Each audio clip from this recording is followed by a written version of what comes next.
Hey, everyone, it's Jeff Kikel here, Chief Investment Officer and President of Freedom Day Wealth Management. And I wanted to walk through some stuff with you today.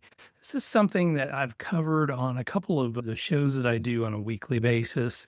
And I really wanted to just really lay this out because I think it's important for people to understand because sometimes it explains which direction the market's going. So, have you ever watched the market drop a couple percent in a single day and you're looking for the reason and you found nothing wrong at home? Sometimes the reason is on the other side of the world. In a corner of the market, almost nobody explains. It's called the yen carry trade. In the next few minutes, I'm going to make this really simple for you. So, first off, what is this thing? Here's the whole idea in plain terms. For years, Japan has kept its interest rates near zero. That means investors can borrow Japanese yen for almost nothing.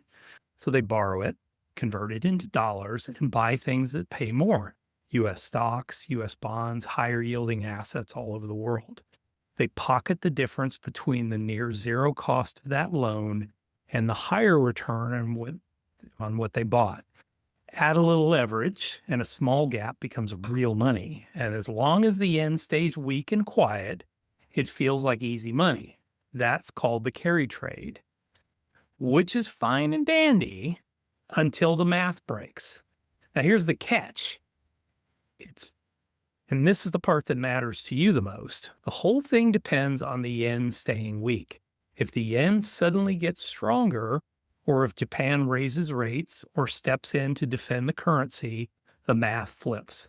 Those investors now owe more to pay back their yen loans. So they have to sell what they bought to raise the yen. And because so many of them are in the same trade with borrowed money, that selling can happen all at once. One move in the yen can trigger a wave of forced selling across markets that have nothing to do with Japan. We saw exactly this happen in August of 2024. A sudden move in the yen set a sharp, brief global sell off. The trigger was currency mechanics and not a broken economy. So, why US investors should care? It's just why should you care if you own a plain index fund? Because the selling does not stay in Japan. It shows up as a spike in volatility and a drop in US stocks, sometimes over a day or two. It can look terrifying, even though the cause is a global positioning problem, not a signal about American companies. And knowing that ahead of time changes how you react. Instead of panicking on a scary red day, you can recognize the pattern for what it is. So here's how I read this.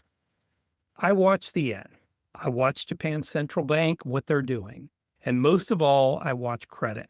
When credit market stays calm, usually means that this is big money changing seats in a hurry, not the financial system cracking. And what do you actually do about it? Honestly, not much. As I tell my clients, you do not know what to trade or how to trade around this. You want a portfolio you can hold through it. Stay diversified. Know what you actually own. And because of a lot of people are more concentrated than they think, and keep a little cash on the sidelines. So on a scary day, it's an opportunity instead of an emergency. Now, a carry trade unwind is uncomfortable to live through, but for a diversified long term investor, it's usually a headline, not a catastrophe. Now, I'm Jeff Kikel with Freedom Day Wealth Management, and this is for education and not investment advice. If you'd like help fitting risks like this into your own plan, that's what we do at Freedom Day Wealth, and you know where to find me.